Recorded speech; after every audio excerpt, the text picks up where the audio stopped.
And we're calling him now, calling Matt Hughes.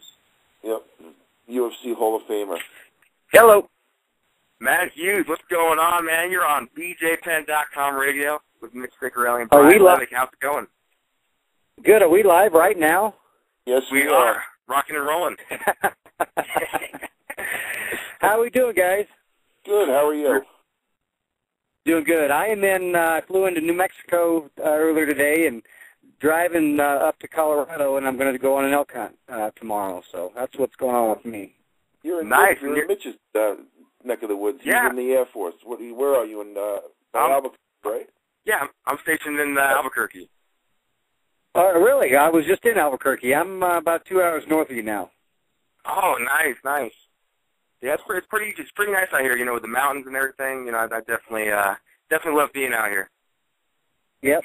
Yeah. It's a lot like I like being in Salt Lake City. You look around, you see the mountains. It's in the Midwest. We don't get a lot of that, so I like going places where I can see some mountains. Absolutely, I agree with I'm you. in Long Island, so we don't see any mountains right now. We're seeing a lot of snow and a lot of devastation from Hurricane Sandy. It's been quite a week, you know, since last week when the hurricane hit. Yeah. You know, of course, I've kept track of it through the news. So very sorry to hear that, and hope nobody close was affected. Yeah, you know what? We got lucky. I mean, I lost power for less than 12 hours. I mean, there's people out there that are going to get power back for another month, and they've lost everything. Their houses are destroyed, and you know, we're not used to that. I mean, last time we got a hurricane was 1985, so I mean, you got people lining up for gas, you know, a mile long. They're fighting each other over gas. It's like something like you see in a movie. It's insane. Gotcha. So, Mitch, you wanted to start things off with Matt? Yes, absolutely. Well, Matt, it's a pleasure having you on the show here. I want to ask you, man, what's going on in the world of Matt Hughes? I know you're up to a lot of great things. I know you were recently out in Africa, which must have been amazing. I mean, I saw the pictures. I'm like, holy crap. You know, I could only imagine being out there. Can we talk about that a little bit? Yeah. We had a great time. I took my 13-year-old son, and I tell you, I got halfway through the trip. We were there for about 2 weeks. Halfway through the trip, I wanted to come home, and when we got done with the trip, my boy didn't want to leave Africa. So he loves it. We'll go back sometime, and he's going through the couches at our house looking for quarters to save up for his next trip for Africa. Oh, that's awesome. So, like, what kind of wildlife do you see out there? You know, any crazy big cats or anything like that? No, we saw no cats. We shot several animals and saw some giraffe, which we didn't shoot, some white rhinos, and some other things. But we both shot kudu, gemsbuck. I shot an eland, red hartebeest, black wildebeest, blue wildebeest, and Joey shot on top of the kudu and the gemsbuck, bushbuck, a zebra, and a impala. So we had a great time. Sounds like fun. We had a lot of fun, a lot of big animals, and when you go over there and you hunt, you don't get the meat. Yeah. The place keeps the meat, and they of course give the meat out as needed in the area. I'm a big fan of just all things nature. I watch Animal Planet all the time, Discovery, and I love big cats. I love lions. I love the leopards and cheetahs. And there's a show on every morning before I go to work called Big Cat Diary, and it just chronicles like a family of cheetahs, and then you have the group of lions, and leopards are all solitary, but they go after a lot of those animals you're talking about, like the wildebeest and it's just, impala, probably. Yes, it amazes me just how smart and instinctual these animals are. I mean, it's nature, and it's not only beautiful, but it's amazing. I mean, I could only imagine what you guys got to experience. And you know, it's amazing how smart you're exactly right. These animals are so smart. People think that a hunter is at an unfair advantage with a gun, and they're wrong. I mean, with a human with a gun makes it even. Animals are so smart their eyesight's so well, their smell is so good, they can detect movement from miles away. So, I mean, sneaking up on an animal, trying to get close enough to shoot him is really a tough feat. So yeah, you're right. But my boy, as soon as we got back from Africa, he talked my wife into getting TiVo, and now TiVo's Big Cat Diaries, and when he's in the morning, when he's getting ready for school, eating his cereal, he's watching Big Cat Diaries. So I know the show well. We were watching it together, just in different states. Well, we going, getting onto a different subject. It's been, a little while since we last saw you, at UFC 135. Other than the hunting, what else have you been up to since the last time we saw you compete? Training a little bit. Love lifting weights. Love rolling around with the local guys. So I like to even, watch my figure. I'm not a big scale guy. I don't get on the scale very much.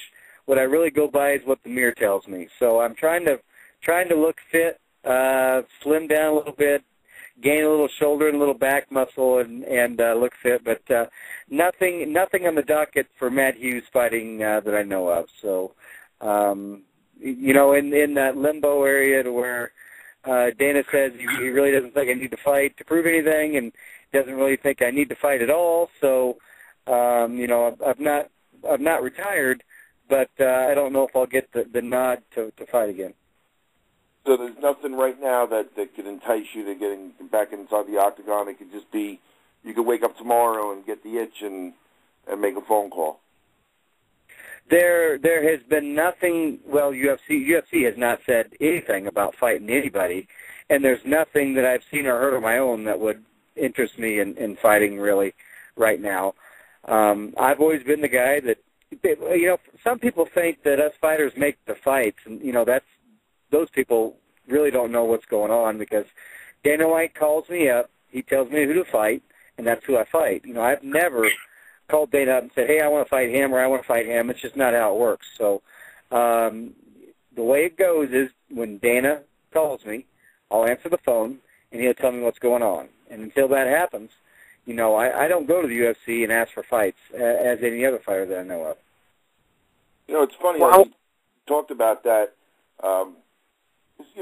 After every pay-per-view or big card, everybody's getting on their computer and talking about what matches they want to see and who should fight who next. And I started doing some work for Fight Magazine recently, and my first article with them was an interview with Gina Carano.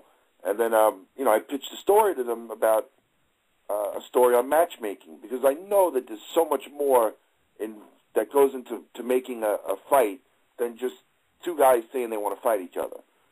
So I interviewed the Bellator CEO, Bjorn Rebney, and former Strikeforce matchmaker, Rich Chow.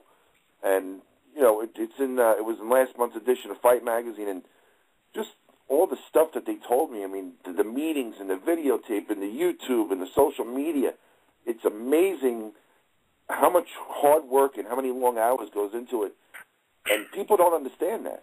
Like you said. Yeah. It's not just a fighter calling up, Joe Silva and saying, oh, I want to fight him. Yeah, and, Dana White is really the best when it comes to his fans. There's times where I'll do autographs for fans, and I'll get sick of it, and I'll just say, hey guys, I just got to go. I've never seen Dana White not sign an autograph, not come back and talk to somebody. If someone says, hey, Dana White, I'm a huge fan, Dana will walk to that person and sign as many autographs as he absolutely can. He's the best. So I always tell people, if you want a fight to happen, you need to tell your friends, tell everybody, and put it on Twitter. Hey, Dana White, I want to see so-and-so and so-and-so. If enough people do that, Dana wants to make the fans happy, he'll do the fight. That's the best way to do it. If it's a legit matchup, he'll try and put the fight together. He wants to make the fans happy. So, if the left people say they want the fight to go together, he'll try and make it happen. Well, Matt, I wanted to ask you about the evolution of the welterweight division, so to speak. Because when it comes to that 170-pound division, you were the guy for many years. You thoroughly dominated that division, and you really established a legacy. Now, of course, you have St. Pierre. He's still the champion. Hasn't fought in over a year. He's making his comeback in about 2 weeks. How do you think he's going to do now against these new guys? Because there's a lot of contenders that rose up while he was out. You got Johnny Hendricks and Martin Kamen. They're going to fight each other. You got all these guys. Jake Ellenberg, another guy, making his way up there. We had a guy named Stephen Thompson on the line with us earlier. Young up and coming prospect that a lot of people think is bound to accomplish big things, throughout his career. How do you think St. Pierre's going to match up with these new guys coming up? Well, I do think St. Pierre's got a fight coming up. Shoot, is it Saturday? Is it this Saturday? Yeah, I think it is. I think Saturday it's following. November 17th. Okay. 17th. So yeah, he's got a fight coming up here, and I think it's going to be a tough fight. But I tell you what, if St. Pierre has worked enough and got his timing down, I think he's going to get his hand raised at the end. I really do. I don't know what Condit can do to get his hand raised at the end. I don't know what kind of game planning he can come up with. To be honest, I just don't know that Condit has the tools to beat St. Pierre. And I'm not trying to take anything away from Condit. I just don't think he can beat George. I really don't. So, but yeah, you're right. You mentioned a lot of good guys. They're going to give George fits. Two things are going to start wearing on George. Number one, he's going to get somewhat bored with being the champion. It's not going to be challenging to him anymore. So mentally, he's going to have to try and stay sharp. And physically, too. When you live at a gym like that, you beat your body up. It's just an everyday routine, and you gotta really spice things up. So George has, two things kind of working against him, and, he's going to continue to get older. We all do that. So with those things, he's got to try and stay sharp, and every day he goes to the gym, he's got to try and be a better person than he was before. And, there's a lot of talk about, if St. Pierre wins this fight, they're going to try to set up a super fight, with Anderson Silva. They're bringing Anderson Silva to the fight. He's going to be there watching, so, it kind of seems like if St. Pierre wins, they're going to go make that fight happen at some sort of catch weight. How do you see that one going down? Because, I think when I talk to a lot of people about this fight, they always say that, if they were similar size, it would probably be a really, interesting match. I mean, it's still going to be interesting, but they always talk about that size of Anderson Silva. The size, the reach advantage. Do you think that'll be too difficult for St. Pierre to overcome? I really think that George, if he faces Anderson, he's going to get his hand raised. I got a lot of respect for George. Of course, I should. I've lost to him twice. But I think with his transitions, George is not a great wrestler, but he transitions so well from striking to wrestling that he's going to be in on Anderson Silva. He's going to be on his legs before Anderson really knows what's going on. I really believe George is that quick. So when George takes him down, I don't think Anderson's going to be able to do a whole lot off the ground with George on top of him. So George is going to be in great shape. He always is. So I don't think Anderson's going to be able to use any weight advantage on him and get him tired. If anybody gets tired out of the two, I think it's going to be Anderson, because he's not going to be in the positions he wants to be in. He's going to be in bad situations. So I really think that George will do well in the fight, and I think he'll get his hand raised. Now, I'll tell you what I would do if I was George. If I was George, I'd tell the UFC, that's fine. If you want to make this fight between me and Anderson go, I want it at 185 pounds, and I want Anderson to put his belt up on the line. If George is going to fight Anderson, he might as well add 7 pounds or whatever it is, and at 10 pounds, and try and get a belt out of the deal. That's the way I would look at it, to where, hey, I want the prize at the end. I want to unify the two belts. Yeah, I mean, I absolutely agree with you. I think that should definitely be, what St. Pierre is looking to do, and hopefully they can make that happen, because I think it would be a shame for St. Pierre to beat Anderson and not get that the middleweight title in the end, because that'd be a pretty cool statement, to hold two belts at the same time. Well, yeah, I definitely agree. GSP has said that if he does go up to fight Silva at 185, he's not coming back down, because it would require too much, bulking up, to go, because he needs to add a lot of muscle. So I wonder what the time length he would want. Would he want a year off to train and gain weight for that fight, or what? It'd be interesting to see how much time George would want. You think that's a good decision, being that he just missed over a year? I don't know about that. It'd be a team decision for him to make. What everybody thinks is best for him, and how hard is it for him to cut weight down to 170? If he's having an extremely tough time, maybe it is time to go up to 185. And I think I've heard George toy with that dilemma in the past of moving up a weight. So it all depends on. I don't know the particulars about George's weight loss and where he walks around naturally at. Now, speaking of teams, you were part of pretty much, one of the first real, MMA teams that, mixed up, a lot of the different disciplines.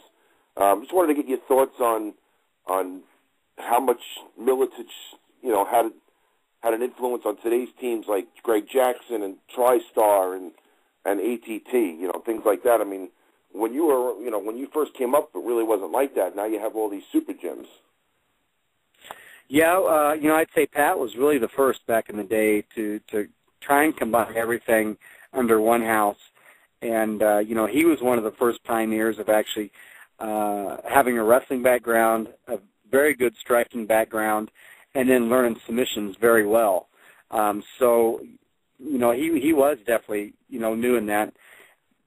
Back in the day, there was just one gym that really did that, and that was his. We were the powerhouse in the United States for sure, and quite possibly the whole world. I don't know that anybody had really the athletes that Pat had back in the day. He just had a lot of guys there. We Jim Spolver, me, Tim Sylvia, Pat's former world champion. We had those world champions. Rich Franklin would come in the gym. Dave Monet, another world champion, came in the gym quite frequently. So, yeah, we had a lot of world champions, not to mention Jeremy Horn and a handful of other guys that they're just, phenomenal fighters that didn't make a world champion but were great fighters.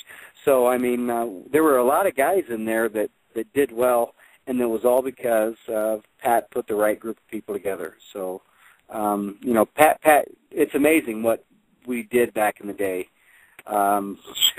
15 years ago when I was a younger guy.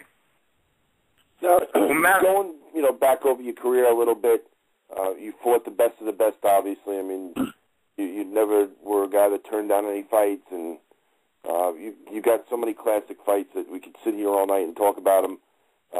If you had to pick one or two guys, who would you say were your toughest opponents?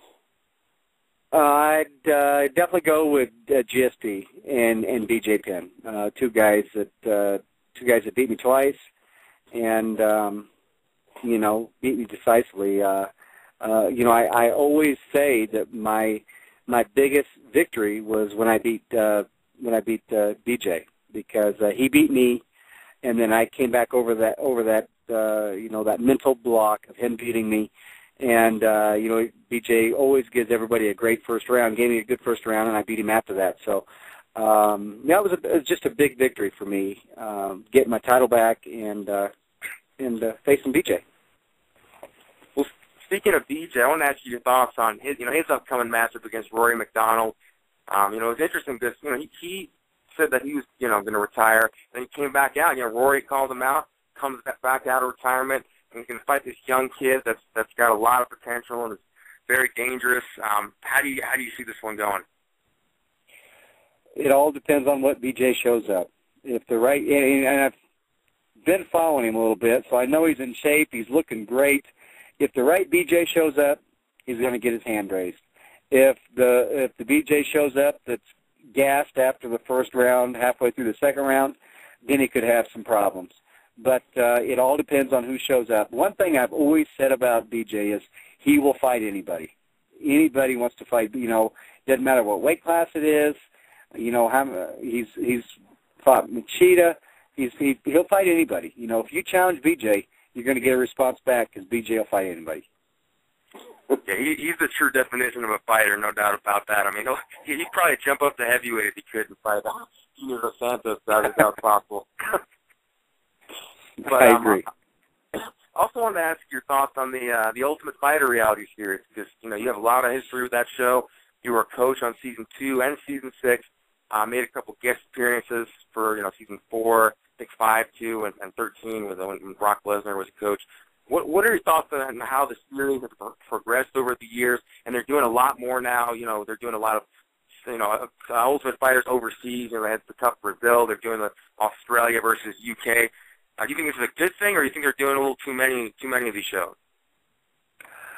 Well, for the UFC, they're doing a good thing, and the Ultimate Fighter started out as a huge thing for the UFC, and what propelled them to where they're at today. So they can't say anything but good things about the Ultimate Fighter. What the Ultimate Fighter and all the UFC shows do is it really waters down the market. These smaller shows are having a hard time getting people to show up, because all the public has to do is turn on TV and see fights, So it's really hurting more of the infrastructure of fighting than anything else, because these small shows are having a hard time getting paying customers. The small shows might only get friends and family of fighters anymore. So it's just a harder way to go for the small shows. Now, speaking of the Ultimate Fighter, the big news to come out the past couple of weeks was the naming of John Jones and Chael Sonnen as opposing coaches, and of course, in tradition with the show, they'll be fighting one another in April. I just wanted to get your thoughts on the two of them as coaches, and how you think the fight's going to go, and whether or not you agree with Chael getting the opportunity.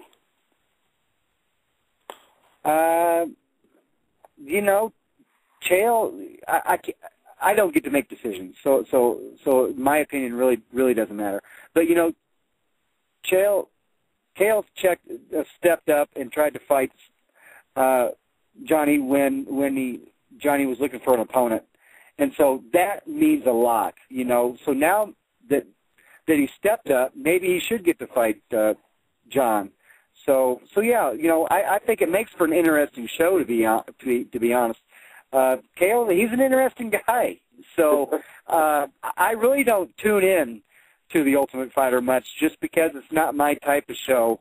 I just don't watch a lot of that. The vulgarity and stuff, and the cussing and the kids and this and that.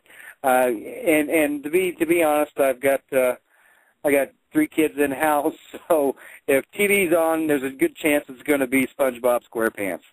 So a lot of times the remote's already taken when I hit the couch. But I do think that I would try and catch Chael a little bit and see what he's up to. Him and Mr. Jones make an interesting matchup where there could be some interesting conversations between the two.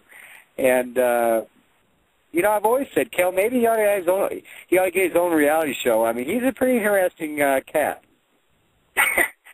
Oh, yeah.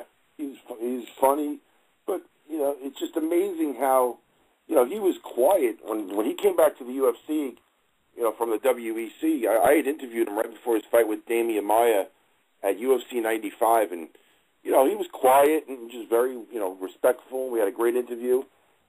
And then, he went on a nice winning streak. He beat Okami and Dan Miller and Marquardt, and he definitely earned the title shot against Silva, in the cage. But it was the persona that he brought out that really sold him. And now he's like one of the top 5, best UFC, pay-per-view buys. He sells more pay-per-views than pretty much everybody else. Do you feel that the sport is kind of edging towards that kind of, not wrestling type deal, but just with these guys having more of a personality than they did, and it's more of a combination of skill as well as the personality? I think it takes a group of people to get as many fans in the UFC as possible. So it takes all different kinds. And I didn't know those figures about Chael. And if he's top 5 pay-per-view and sales, I would probably go out on a limb and say half those people that watch Cael are there to see him win, and half those are there to see him lose. And they all are in tune to see what comes out of his mouth. So yeah, that's my opinion on that. Now, I also wanted to ask you, because I know you spoke openly about how, you know, you want to also do some things outside of the cage, you know, as far as, like, you know, maybe judging or doing some things like that.